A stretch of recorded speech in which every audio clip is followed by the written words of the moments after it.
একটা ঐতিহ্যবাহী খাবার, নারকেল কোরানো মুড়ি। ঠিক আছে, আপনাদের খাওয়াবো এবং আমি নিজেও খাবো। আমার আম্মা অনেক কষ্ট করে এই নারকেলটি কুড়াইছে, তার জন্য দোয়া করবেন আপনারা সবাই। ঠিক আছে, এখন আমরা এই নারকেলের সাথে একটু চিনি দিয়ে দেবো। ঠিক আছে, এই যে চিনি, মানে হাতে নিয়ে দেখালাম, এই যে চিনি দিয়ে দিচ্ছি। আপনারা সবাই চেষ্টা করে দেখবেন, এই খাবারটা অনেক সুস্বাদু এবং মজা হয়। অনেক বছর পরে আমি এটা খাচ্ছি, আশা করি অনেক ভালো হবে, আপনাদেরও অনেক ভালো লাগবে। সুন্দর মতো আপনারা এটা মিক্সার করে নেবেন চিনি দিয়ে।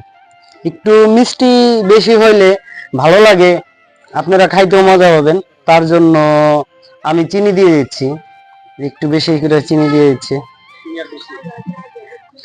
যাক, আমাদের সুন্দর মতো মিশানো হলো চিনিটা। তার সাথে আসলো একটু আপনি, এটা হলো চাউল ভাজা গুঁড়া। ঠিক আছে, এটি যদি আরেকটু দিয়ে দেন আরো সুস্বাদু এবং মজা হবে। ঠিক আছে, এটা অনেক মজা হবে। এই যে আপনাদের দেখাচ্ছি, ঠিক আছে, এই যে দিয়ে দিলাম আমি অনেক। ঠিক আছে, দেখেন, চাউলের গুঁড়াটা দেওয়াতে আপনার নারকেল কোড়ানোটা অনেক অন্যরকম একটা কালার আসছে, সাদা কালার থেকে একটু লালটা লালটা কালার আসছে।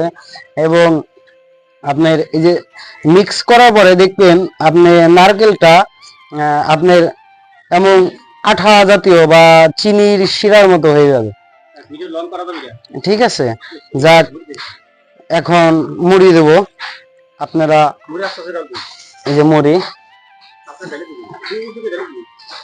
এই যে আমি মুড়ি নিয়ে আসছি, এটা গুলি দেশাল মুড়ি। ঠিক আছে, কারণ আপনার ইসি তো আনা সম্ভব না, ডোরব বা ডিঙ্কার, এর জন্য আমি পলিথিন ইউজ করছি।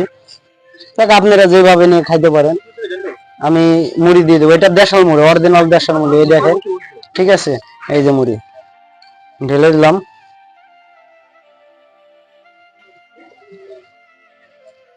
সবই দিয়ে দিলাম। এখন সুন্দর মতো মিক্স করে নিব মুড়িটা। হ্যাঁ, এই খাবারটা খুবই আমাদের গ্রামগঞ্জ খুবই জনপ্রিয়।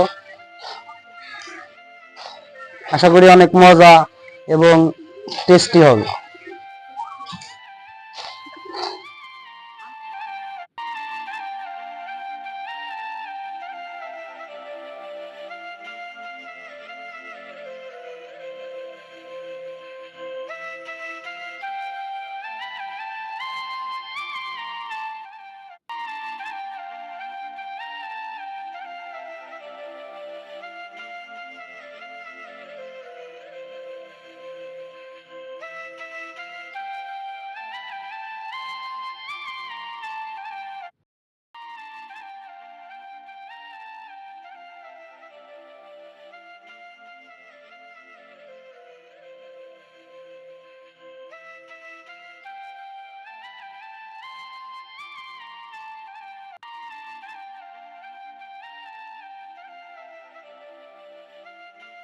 বিসমিল্লাহ।